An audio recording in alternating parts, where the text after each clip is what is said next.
Good evening, everyone. I'm Katie Moore. And I'm Cherise Gibson. Stanley Burkhardt is a former New Orleans police detective who won praise for busting child abusers in the 70s and 80s. But then Burkhardt was caught molesting children, and he's been in and out of prison now 6 times. He's back on the streets again. So WWL investigator David Hammer went to confront him to find out why this time will be any different. Richard Winman knows the evil of pedophilia all too well. He was only 9 in 1974 when Boy Scout leaders raped him and other boys in his troop. In the late 70s, he alleged abuse by a priest and a janitor at Jesuit High School. Now, he runs Survivors of Childhood Sex Abuse and helps dozens of other survivors across the country with their painful memories. But Winman said nothing compares to the evil he experienced at the hands of Stanley Carl Burkhardt, the former chief of the New Orleans Police Department's Child Abuse Unit. Stanley Burkhardt is the epitome of evil. I've never met anybody like him ever in the world. Burkhardt admitted while in a federal prison treatment program that he molested 8 boys and 4 girls in the 1970s and 80s, using his position of trust to prey on them. New Orleans Police Headquarters on the 3rd floor, where the first offense took place. A federal judge found Burkhardt molested Winman approximately 40 times in 3 years. He would put me on a mailbox on St. Philip Street in the French Quarter, where the pedophiles are known to cruise. They make the block.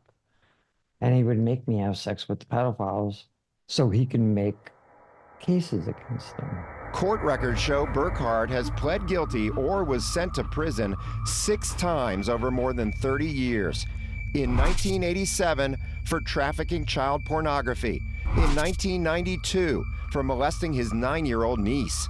In 1998, when police raided his house and found more porn and a 12-year-old boy inside.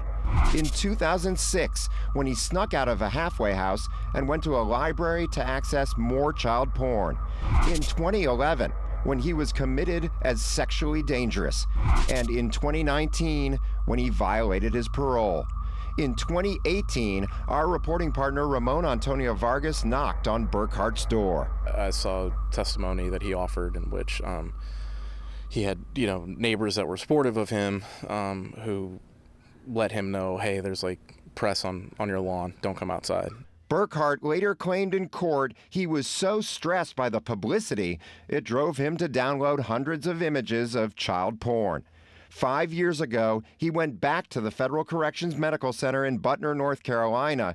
But this month, a federal judge in North Carolina released Burkhardt yet again.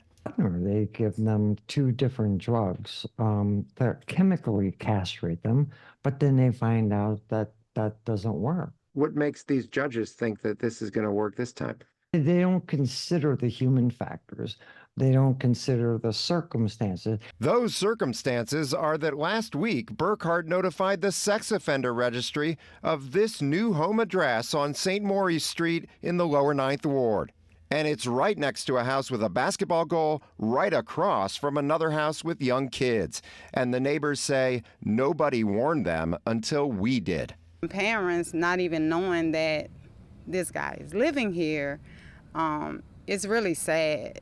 And, knowing people in our community are not big on media, they're not going to talk, but they're talking amongst each other, and they're not happy about it. My friend Keisha Henry is a behavioral health specialist, and she's a lifelong resident of the neighborhood.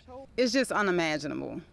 And we've gotten cards in the mail from offenders before, but I've never seen an offender of this magnitude move into this neighborhood. Burkhardt hasn't answered our phone calls, so we rang his doorbell. This time, he did open the door, briefly. So I think he probably wasn't expecting it this time, and obviously wasn't tipped off that, hey, there's reporters outside. We tried again about an hour later. Stanley, is there anything you want to tell your neighbors? Stanley, we want to give you one more chance to talk and explain why this is safe this time. Sounds like the TV is on. I don't think he's coming out. Winman says he wants to make sure every one of Burkhardt's new neighbors knows exactly who he is. And he has this message for his tormentor. As long as you're on the street, I'm going to be a serious problem for you. And so you might as well go back to the prison where you get air conditioning and 3 meals a day. Not on my streets. David Hammer, WWL Louisiana. About 1,000 feet from Burkhardt's house, there's a daycare center. A worker there said the police sent them an email last week to warn them about Burkhardt. The landlord who owns the double where Burkhardt lives does not respond to requests for comment.